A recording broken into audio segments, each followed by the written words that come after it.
那接着在左边呢是高雄孔子庙，高雄孔子庙。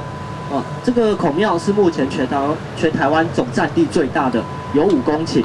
那它是位于莲池潭的北面哦。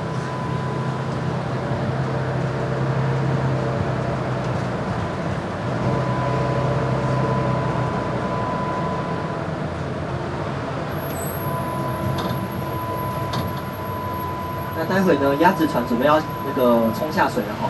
那个我们会从孔庙旁边有一个斜坡。 好，那直接整艘开进去莲池潭里面哦。到了水面之后，我们的轮子并不会收起来，是改用后面有个螺旋桨的方式推动前进。那待会呢，如果后面的乘客看不到的话，你可以站起来看，没关系。哦，那双手要扶好这样。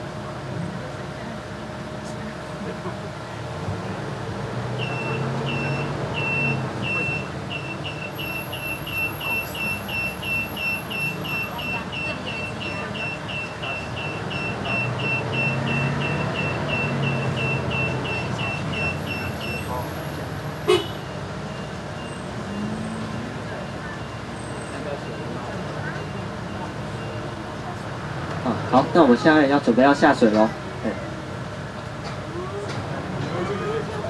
在前面哈，所以可以看一下前面。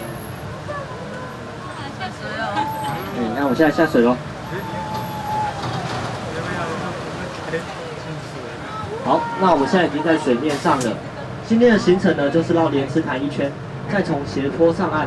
那如果各位手中有相机的哦，一定要拿出来多拍几张照片留作纪念。哦，没有坐过鸭子船的人是很难拍出这种照片来的哈，因为我是从水这个莲池潭中间往外拍。在水池里面，这个鸭好厉害，鸭车。好，那我现在顺便播放一下左营故事的影片介绍哈，那大家可以有空可以稍微的看一下。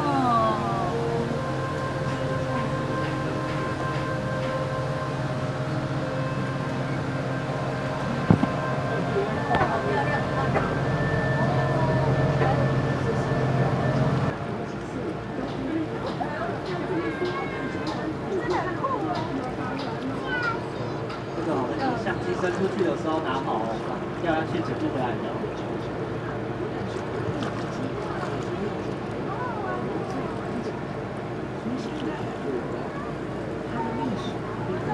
预计在10月份的时候，这个第2艘鸭子船会进入高雄的光荣码头为大家服务。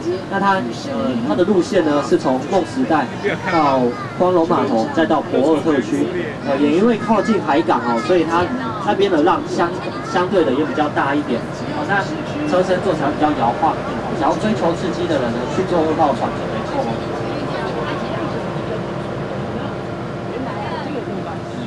那这艘鸭子船呢，现在在水面是以每小时大概10公里的速度前进。那开这么慢是为了要让大家好好欣赏莲池潭周边的美景。鸭子船它原本的名称叫做水陆两用车，是来自于2次世界大战美军用来运输军人以及战备物资的一个2栖作战工具。那像韩国、日本还有新加坡，目前都有引进这种车子哦。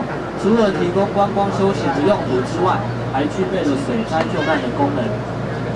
那另外，我们的驾驶长一定要领有职业大客车跟动力小船的执照，一定要有这2种执照才有资格上来开这艘鸭子船哦。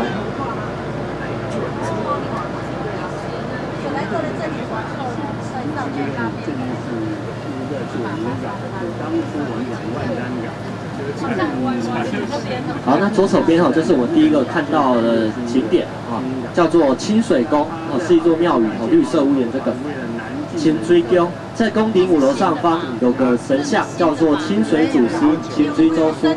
那这座庙特别的地方就是在它前方有2座石头打造而成的麒麟金炉。当有人在烧纸钱的时候，这个烟会从他嘴巴跑出来哦。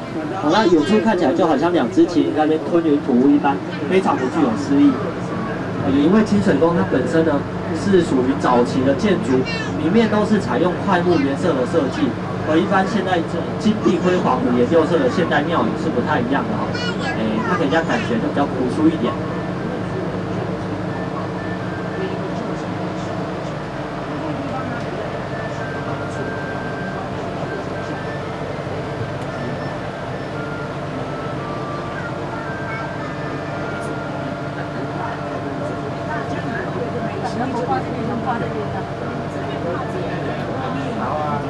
那现在前方大概是1点钟方向哦，我手比的那个地方，这边有一座山哦，这个小山呢叫做龟山哦，高雄孤刷，它就是因为外形长得像一只乌龟而得名，标高63公尺。那假如你爬上龟山的山顶，你可以将左营旧城看得非常的清楚，一览无遗哦。那光复之后呢，政府就在上面开辟了一条胜利路，将这个龟山一分为2哈。前面呢看到这部分叫做小龟山，是可以供一般游客上去登山健行的地方。好，那胜利路后面呢是这个用途啊，上面有很多早期留下来的防空洞，还有一些旧式的庙宇。我还要特别向您介绍国立台湾日治团，它也是2次战后随国民政府来台的重要团队。大家可以发现哦，这个鸭子船并不是沿着湖边行驶哈，而是跟湖岸保持有一段距离。这个是因为莲池潭它本身的地形就像一个碗弓一样，中间是最深的，越往两旁越来越浅。